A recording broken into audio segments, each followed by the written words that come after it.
दोस्तों, जब भी हम एक अच्छे इन्वेस्टमेंट ऑप्शन की बात करते हैं तो उसमें हम चाहते हैं हमें अच्छे रिटर्न्स मिलें, लॉन्ग टर्म में हम वेल्थ जनरेट कर पाएं एंड उससे टैक्सेस में भी हमें कुछ बेनिफिट मिल जाए। और मार्केट में मोस्टली जितने भी इन्वेस्टमेंट स्कीम्स अवेलेबल हैं जो आपको डिसेंट रिटर्न्स प्रोवाइड करती हैं, उनमें आप देखते हैं कि कोई इनकम टैक्स में राहत नहीं मिलती है। यहीं पे ईएलएसएस फंड छा जाते हैं जो आपको रिटर्न्स के साथ साथ टैक्स सेव करने में भी हेल्प करते हैं। तो इस वीडियो में हम बात करेंगे कि ईएलएसएस फंड होता क्या है, क्या उसके फीचर्स होते हैं, एक न्यू ईएलएसएस फंड के बारे में भी बात करेंगे जो हाल फिलहाल चर्चाओं में है। देखिए, ईएलएसएस होता है इक्विटी लिंक्ड सेविंग स्कीम। ये टैक्स सेविंग म्यूचुअल फंड्स होते हैं। म्यूचुअल फंड जैसे हमें पता है हर फंड के मैनेजर्स होते हैं जो हाईली एक्सपीरियंस्ड एंड स्किल्ड होते हैं। उस फंड के पैसे को अलग अलग जगह इन्वेस्ट करते हैं according to the scheme and उसको टाइम टू टाइम मैनेज भी करते हैं। ईएलएसएस जैसे इसके नाम से ही पता चलता है, इक्विटी लिंक्ड मतलब इस फंड के मेजर पोर्शन को यानी मिनिमम 18% इन्वेस्टेबल फंड्स को इक्विटी या इक्विटी रिलेटेड इंस्ट्रूमेंट्स में इन्वेस्ट किया जाता है। यानी ये एक तरह का म्यूचुअल फंड होता है जिसमें मेजरली स्टॉक मार्केट में इन्वेस्ट किया जाता है by experienced and skilled fund managers, ताकि आपको डिसेंट रिटर्न्स मिल सके।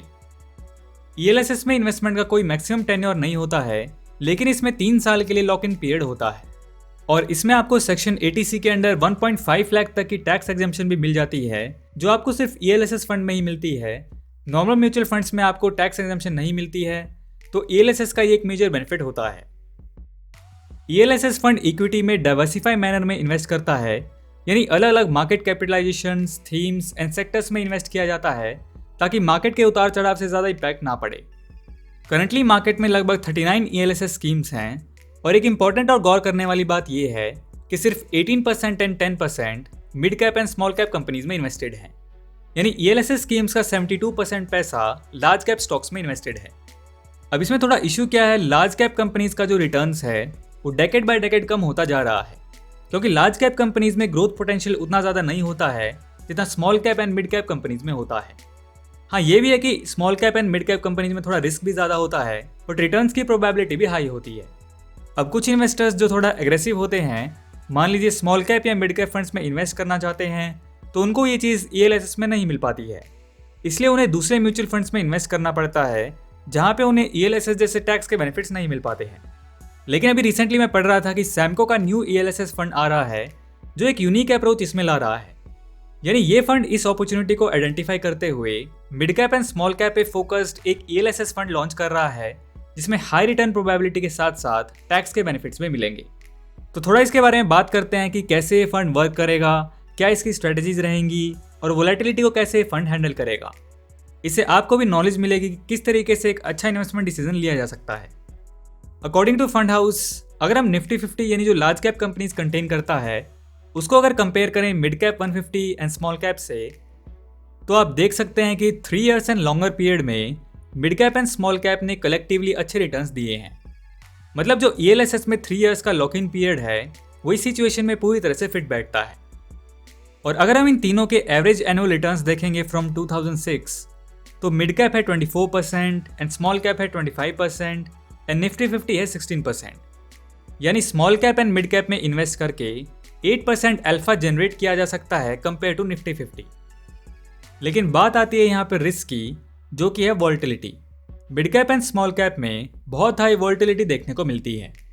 अब अगर हम स्ट्रेटेजिकली बात करें तो वॉलेटिलिटी कोई इशू नहीं है, इशू ये है कि वॉलेटाइल मार्केट में इन्वेस्टर्स एग्जिट कर लेते हैं। इसलिए अगर हम 1 ईयर के पर्सपेक्टिव से देखें, small cap and mid cap में बहुत ही ज़्यादा वॉलेटिलिटी है। कभी ये 150% से ऊपर है और कभी 13% से डाउन भी गया है। और बेस्ट से बेस्ट इन्वेस्टर भी इस ह्यूज वॉलेटिलिटी में डिफिकल्टीज फेस करते हैं। इसलिए इस चीज़ का सॉल्यूशन है लॉक इन। एंड जब इसमें 3 ईयर्स का लॉक इन होता है तो हम इस ग्रीन लाइन को देख सकते हैं, वॉलेटिलिटी जो है वो बहुत ही ज़्यादा कम हो जाती है।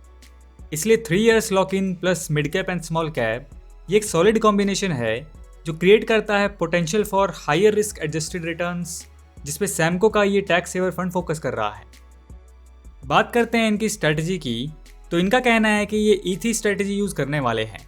मतलब by only efficient hexashield tested companies, by at an efficient price and efficient turnover. इन्होंने एक टेक्नोलॉजी ड्रिवन मेथड हेक्साशील्ड का यूज़ किया है जो कई सारे पैरामीटर्स का यूज़ करता है टू आइडेंटिफाई क्वालिटी स्टॉक्स, जैसे competitive strength, corporate governance and leadership, balance sheet, cash flow, reinvestment and growth, regulatory, etc. Out of all Indian equities, 80 to 100 businesses ही इस एफिशिएंट हेक्साशील्ड टेस्ट को पास कर पाए हैं और इनमें से ही 35 स्टॉक्स का पोर्टफोलियो क्रिएट किया जाएगा और इनको एक एफिशिएंट प्राइस पे बाई करने के लिए ट्राई किया जाएगा with various matrix like adjusted free cash flow yield.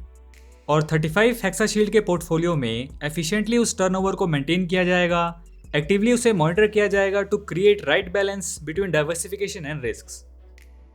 तो Samco ELSS tax saver fund को अगर हम समराइज करें तो सबसे पहला है कि ये एक डिफरेंट प्रोडक्ट है that is offering high potential returns due to focus on mid cap and small cap hexashield portfolio.